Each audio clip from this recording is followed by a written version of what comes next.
If calm makes you nervous, you may not be dramatic. You may be remembering a room where calm never lasted. Some homes do not teach danger with one big event. They teach it through repetition, through the way a normal evening can suddenly become a test. The lesson is simple and brutal. Before you relax, check the room. Before you speak, measure the air. Before you need anything, calculate the cost.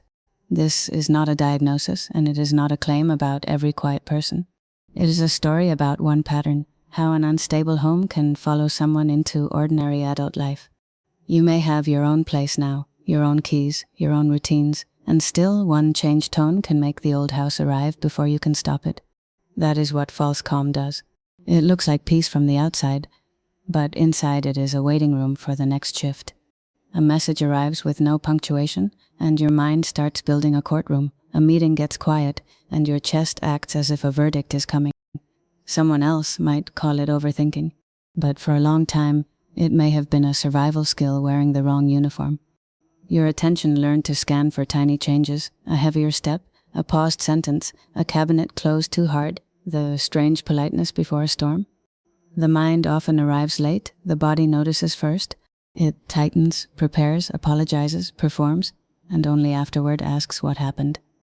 In a difficult home, being easy can become a job. You learn to become convenient, agreeable, low maintenance, useful, almost invisible. Then years pass. You leave, you build a life. But a part of you keeps standing at the same doorway, listening for permission to enter your own day. Rest can feel suspicious when rest used to mean something was gathering. You lie down, but some inner guard remains on duty. The guard is not your enemy. It is outdated protection. The problem is that it still treats the present as if it were the old room. Even kindness can become complicated. A compliment may sound like a contract. Care may feel like a debt. Attention may feel like a spotlight you did not ask for. So you learn the oldest trick. Become what the room needs before anyone has to ask. It feels generous. Sometimes it is fear in polite clothing. After a while, you may not know what you wanted first. You only know what will keep the atmosphere from changing. This creates a split. The person who appears calm and the person doing the silent math underneath. Conflict becomes especially hard because disagreement does not feel like disagreement. It feels like the beginning of exile. That is why the apology may arrive before the accusation. Sorry becomes a shield, a key, a smoke signal, a way to reduce the temperature fast. The chain often runs like this: tension, prediction, performance, relief, exhaustion. Then the next room begins. At work, this can look like competence. You answer quickly, you notice moods, you prevent problems early, everyone praises the skill and misses the cost. By evening, there may be no dramatic breakdown, only the quiet emptiness of having managed everyone else's weather all day. And because you are good at surviving it, people may not notice. They only see the neat layer, not the storm system underneath. Love can press on the old bruise.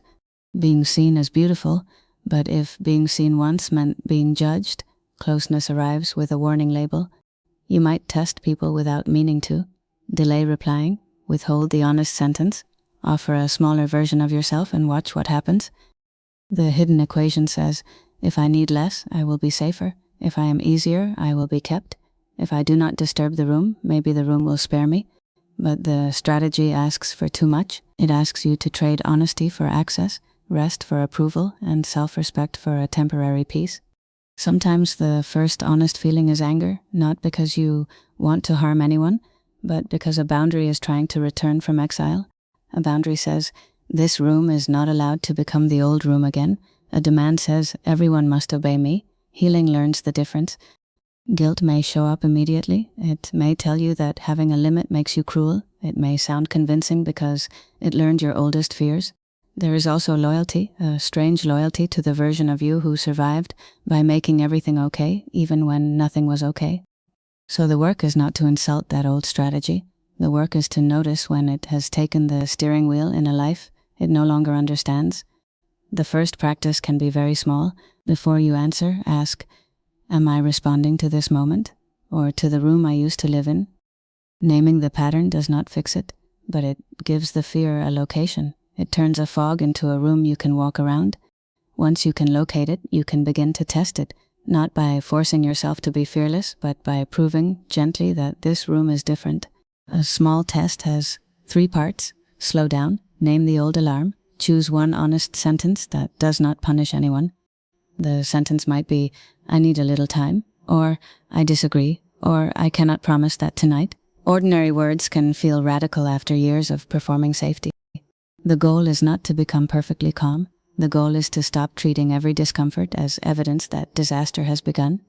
Some patterns are too heavy to untangle alone. A trained helper, a steady friend, a safe group, or one honest witness can make the room less convincing. Help does not erase the past. It gives you company while you learn what belongs to now and what belongs to then. That distinction matters, then explains the alarm, now decides the action, then deserves compassion, now deserves choice. And yes, understanding your fear does not mean everyone else must absorb it. Pain can explain the terrain without giving it permission to become a weapon. When you do react from the old room, repair can be simple and difficult. I noticed I went into protection. I want to try again. Repair is not self-erasure. It has 3 sides: truth about your fear, respect for the other person, and a new choice in the present. Progress may look unimpressive from the outside. One less apology, one pause before panic, one evening where calm is allowed to stay calm. And some days, the old room wins again. That does not mean you failed. It means an old system fired before the new one could arrive. The difference is that now, after it fires, you can open a window.